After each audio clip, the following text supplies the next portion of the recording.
Assalamu alaikum, dear students. This is Imran sir from Sharp Career Sopur. Today we have to discuss physical properties of alcohols. It is from the chapter 2nd of 12th Organic Chemistry. Physical properties of alcohols इसमें main boiling point की property और इसकी solubility property को discuss करेंगे. तो physical nature, smell and taste, that is obvious what actually is written over here. We need not to discuss it unless it's not denatured. मेरा सबसे पहली बात जो आपके साथ शेयर करनी है, what I'm going to share it with you, that the physical properties of alcohols यानी कि ROH group, what we have to discuss right now. मैं लिखूँगा यहाँ पर ROH group की जो भी फिज़िकल प्रॉपर्टीज़ हमें डिस्कस करनी है बेटा, वो दो चीज़ों पे डिपेंडेंट होगी. एक होगी बेटा डिपेंड R पे और दूसरी होगी OH पे. तो सारी की सारी फिज़िकल प्रॉपर्टीज़ जो आज हम डिस्कस करेंगे, जो मैंने लिखा भी है यहाँ पर स्लाइड पे, that is Holi dependent upon the R group and it is dependent upon OH group.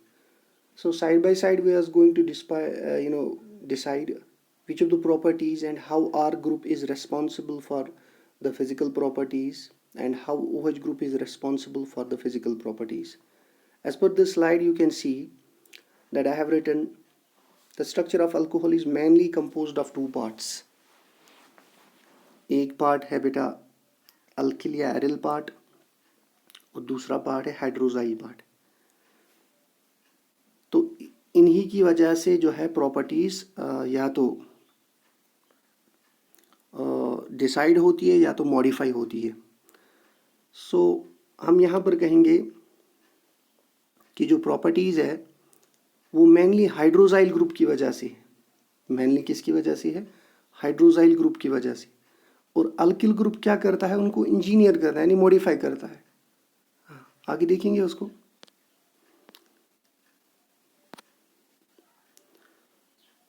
First we are going to discuss this boiling point. Boiling point of alcohols. सबसे पहले देखेंगे कि R ग्रुप की वजह से क्या इफ़ेक्ट होता है boiling point of an alcohol पे. Boiling point of an alcohol जो है वो molecular mass of an alcohol पे डिपेंडेंट है. कि जितना मॉलिक्यूलर मास ज़्यादा होगा उतना बॉइलिंग पॉइंट ज़्यादा होगा. उसमें हमें एक एग्जांपल यहाँ पर दी है बेटा कि अगर हम देखेंगे इथेनॉल का बॉइलिंग पॉइंट फिर ज़्यादा होगा किस पे? मिथेनॉल से. I am sorry, I would just repeat the things. Ethanol का बॉइलिंग पॉइंट होगा ज़्यादा किस से? मिथेनॉल से. रीज़न क्या है? कि मॉलिक्यूलर मास इथेनॉल का ज़्यादा है. It is C2H5OH and it would be more than CH3OH because the molecular mass of ethanol is more than methanol and boiling point is directly proportional to the molecular mass. Now why the boiling point is directly proportional to molecular mass, that is again an ask. वो एक दूसरा question है. बेटा आपने पढ़ा होगा कि जितना मॉलिक्यूलर मास ज़्यादा होगा उतना स्ट्रक्चर बड़ा होगा. ऑब्वियसली अगर आप 10th के अंदर जाओगे वहाँ पर एक कंसेप्ट है that is called as homologous series. कि हर होमोलॉगस सीरीज के अंदर नेक्स्ट मेंबर का जो है उसका मॉलिक्यूलर मास ज़्यादा होता है. दैट मॉलिक्यूलर मास इज़ मोर.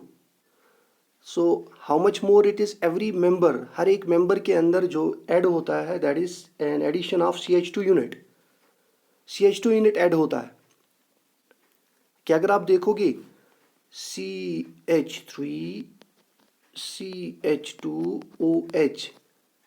और CH3OH में फ़र्क क्या है? एक CH2 यूनिट का है. CH2 यूनिट का है. That's why the ethanol is more having boiling point than methanol. तो जिसका मॉलिक्यूलर मास ज़्यादा होगा उसका ऑब्वियसली साइज भी ज़्यादा होगा और ऑब्वियसली मॉलिक्यूल्स के अंदर वॉन डर वाल्स इंटरेक्शन भी क्या होगी? ज़्यादा. है सिंपल आस्क. एक का स्ट्रक्चर इतना है और दूसरे का स्ट्रक्चर इतना है तो ऑब्वियसली जो मॉलिक्यूल बड़े टाइप के होंगे यानी कि जिनका साइज ज़्यादा होगा उनकी इंटरेक्शन ज़्यादा होगी और जो छोटा मॉलिक्यूल होगा उसकी इंटरेक्शन कम होगी. So where the interaction is more and obviously what I can say, the boiling point is more. Interaction is directly proportional to boiling point. हाँ, एग्रीगेशन जितना ज़्यादा होगा उतना बॉइलिंग पॉइंट ज़्यादा होगा, और जितनी एग्रीगेशन कम होगी उतना बॉइलिंग पॉइंट कम होगा। So this is directly dependent upon the molecular mass. So what I can over here conclude that boiling point is directly proportional to molecular mass, as molecular mass is directly proportional to the van der Waals forces. क्योंकि surface area जितना ज़्यादा होगा उतनी interaction ज़्यादा होगी, and surface area is correlated with the molecular mass. So moving further to molecular mass effect, that is due to the branching. दूसरा effect यहाँ पे boiling point is inversely proportional to branching in alkyl chains, कि branching अगर ज़्यादा होगी तो boiling point पे असर पड़ेगा। अगर आप ध्यान में रखोगे अल्किल और एरिल हैलाइड्स में हमने एक एग्जांपल दी थी, या आप नोटबुक्स पे देख सकते हो बेटा, जो यहाँ पर एक स्ट्रेट स्ट्रक्चर है, यानी कि एक एन कंपाउंड है, दैट इज पेंटेनॉल। इसका स्ट्रक्चर स्ट्रेट है, सरफेस एरिया ज़्यादा होगा, और इसी का आइसोमेरिक एक अल्कोहल है, दैट इज 2,2 डाइमीथाइल प्रोपेनॉल। 2,2 डाइमीथाइल प्रोपेनॉल इसका आइसोमर है। हाँ, दोनों के अंदर 5 कार्बन है। पहले में 5 कार्बन स्ट्रेट चेन के एतबार से थे, और दूसरे में ये पहला वाला स्ट्रक्चर है, ये दूसरा वाला स्ट्रक्चर है। तो पहले का स्ट्रेट चेन स्ट्रक्चर है, तो ए इसका साइज आप देख लो ज़्यादा है, तो दूसरे का साइज जो है वो श्रिंक हो गया है ड्यू टू ब्रांचिंग। तो श्रिंकिंग की वजह से साइज कम हो गया है। तो साइज कम होने की वजह से वही पहली वाली एग्जांपल कि जिसका साइज ज़्यादा होगा वहाँ पर इंट्रैक्शन ज़्यादा होगी, जिसका साइज कम होगा और वहाँ पर इंट्रैक्शंस कम होगी। So branching is going to reduce the surface area. I will just repeat the thing. Branching is going to reduce the surface area, and obviously interaction less होगी, and obviously boiling point जो है और उसका कम होगा. That's why boiling point is inversely proportional to branching. Boiling point is inversely proportional to branching. Now the number third is that we have to go, these were the effects what are actually led by the R group. जो R group की वजह से effect होता है तो वो तो हमने डिस्कस कर लिए हैं कि molecular mass that is directly proportional to the boiling point, and branching it is inversely proportional to the boiling point, and these two effects were discussed by, and these are correlated with the R group. Now the effect on boiling point due to the OH group, that is hydroxyl group. बेटा हाइड्रोजाइल group की वजह से क्या effect होता है, जो हमने OH या हाइड्रोजाइल ग्रुप यहाँ पर लिखा है उसका इफेक्ट क्या रहेगा मॉलिक्यूलर मास पे, I am sorry the boiling point पे क्या रहेगा इफेक्ट, वी कैन सी। अगर आप इस फिगर पे जो है यहाँ पर मैं एक फिगर को यहाँ पर पॉइंट आउट कर रहा हूँ, I am just taking you to a figure where in you will see कि ROH और ROH के अंदर जो है इंटरमोलिक्यूलर हाइड्रोजन बॉन्डिंग हो रही है, intermolecular hydrogen bonding. I will just take the screenshot of this figure and I will elaborate it so that you can see.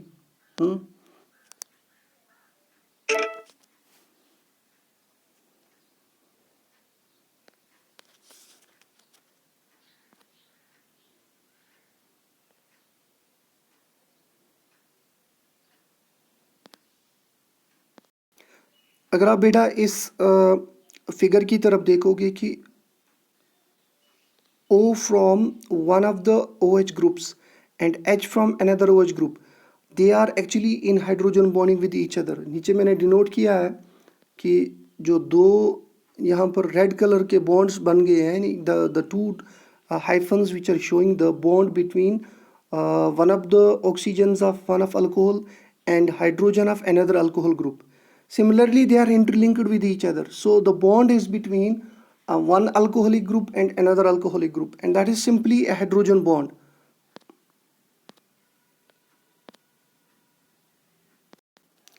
So hydrogen bonding OH की वजह से है. So this hydrogen bonding is going to create an effect कि जितनी hydrogen bonding strong होगी बेटा उतना boiling point पे असर पड़ेगा. So obviously as the hydrogen bonding is more, boiling point is more. So hydrogen bonding is directly proportional to what? Boiling point.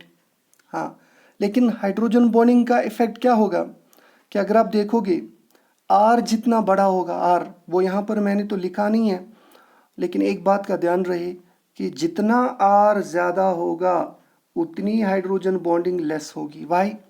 Because R group is going to create an effect on the alcohol group, वो बल्कि होगा, चाहे जितना उसका size ज़्यादा होगा, ये तो बात जाहिर है, जितना आर ग्रुप का साइज ज़्यादा होगा उतना बल्क होगा, उतना स्टीयरिक हिंड्रेंस होगा, उतना मॉलिक्यूल्स एक दूसरे के नज़दीक नहीं आ सकते.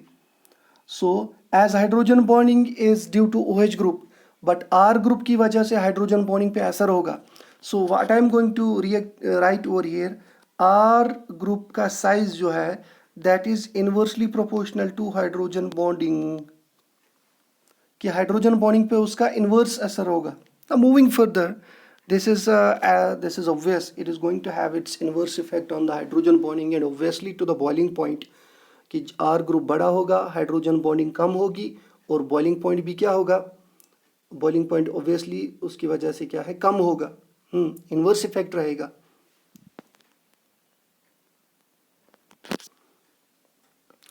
ना बॉइलिंग पॉइंट जो है ROH का वो ज़्यादा है किससे, आर की आर यानी अल्केन्स से, ROR that is ethers, and RX that is alkyl halides, उनसे क्या है, ज़्यादा होगा. और कौन अल्केन्स, कौन ईथर्स, कौन अल्किल हैलाइड्स, यानी जिनका ज़्यादा होगा बॉइलिंग पॉइंट, जिनका कम होगा बॉइलिंग पॉइंट अल्कोहल से, वो कंपाउंड्स है जिनका मॉलिक्यूलर मास कंपेरेबल है, that is analogous molecular mass. हमने यहाँ पर एक एग्जांपल दी है, I will just write with another colour. Here we have written an example of ethanol. आपको पता होगा, you can calculate the molecular mass of ethanol, it is 46. And similarly you can see the molecular mass of methoxymethane, इसका molecular मास भी 46 है. और यहाँ पर एक तीसरा कंपाउंड है प्रोपेन, इसका मॉलिक्यूलर मास 44 है. So ethanol with the molecular mass of 46 and methoxymethane with a molecular mass of 46 and propane with a molecular mass of 44, कि तीनों का जो मॉलिक्यूलर मास है एनालॉगस है. ऊपर हमने पढ़ा कि मॉलिक्यूलर मास की वजह से असर होगा, लेकिन एक इफ़ेक्ट ये है कि OH ग्रुप की वजह से वो इफ़ेक्ट क्या है, वो नलीफाई हो रहा है यहाँ पर. व्हाट इफ़ेक्ट, कि ROH का यानी अल्कोहल्स का जो है बॉइलिंग पॉइंट ज़्यादा होगा किससे, अल्केन से, ईथर से, अल्किल हैलाइड से. और किन अल्केन से, ईथर से, अल्किल हैलाइड से, जिनका मॉलिक्यूलर मास कंपेरेबल है यानी एनालॉगस है. इसका रीज़न एक ही है कि intermolecular hydrogen bond is lacking in ethers and hydrocarbons, कि इंटरमॉलिक्यूलर हाइड्रोजन बॉन्डिंग जो है वो ईथर्स में नहीं होती बेटा, और हाइड्रोकार्बन्स में भी नहीं होती. वो सिर्फ कहाँ पर होती है, वो अल्कोहल्स में होती है. That's why alcohols with the comparable molecular mass of ethers and this alkyl halides and alkanes, it is more. Now coming to solubility, we have solubility के अंदर एक चीज़ ध्यान में रखनी है कि alcohols are soluble in water, it's obvious. And solubility जो है water की जितना solubility in water of an alcohol, कि वो डिपेंड करता है साइज ऑफ एन अल्किल एरल यानी हाइड्रोफोबिक पार्ट पे, यानी हाइड्रोकार्बन पार्ट पे जो है वो डिपेंड करता है, कि जितना साइज ज़्यादा होगा उतनी सॉल्युबिलिटी कम होगी. तो रीज़न वही है. सबसे पहले हमें देखना है कि अल्कोहल्स क्यों सॉल्युबल है, किस में, वाटर के अंदर. हाइड्रोजन बॉन्डिंग, कि वाटर मॉलिक्यूल्स और अल्कोहल मॉलिक्यूल्स के अंदर hydrogen, intermolecular hydrogen bonding होती है. So that hydrogen bonding is dependent upon the R group, कि जितना आर ग्रुप ज़्यादा होगा उतना बल्क ज़्यादा होगा, उतनी हाइड्रोजन बॉन्डिंग कम होगी, उतनी सॉल्युबिलिटी कम होगी. So R group is inversely proportional, R group is having an inverse proportionality on what, solubility. So that's why I have written solubility is inversely proportional to the size of what, this R group. So simply we can write कि R group का size जितना ज़्यादा होगा उतना hydrogen bonding क्या होगी, कम होगी. और जितनी हाइड्रोजन बॉन्डिंग कम होगी उतनी solubility क्या होगी, कम होगी. So hydrogen bonding is directly proportional to solubility and R group is having an inverse proportionality on what, inverse effect on hydrogen bonding and obviously that on the solubility. Hope you have enjoyed the lectures. So we can proceed after, I will put the assignments in the chat box so that you can do it. Assalamu alaikum warahmatullah.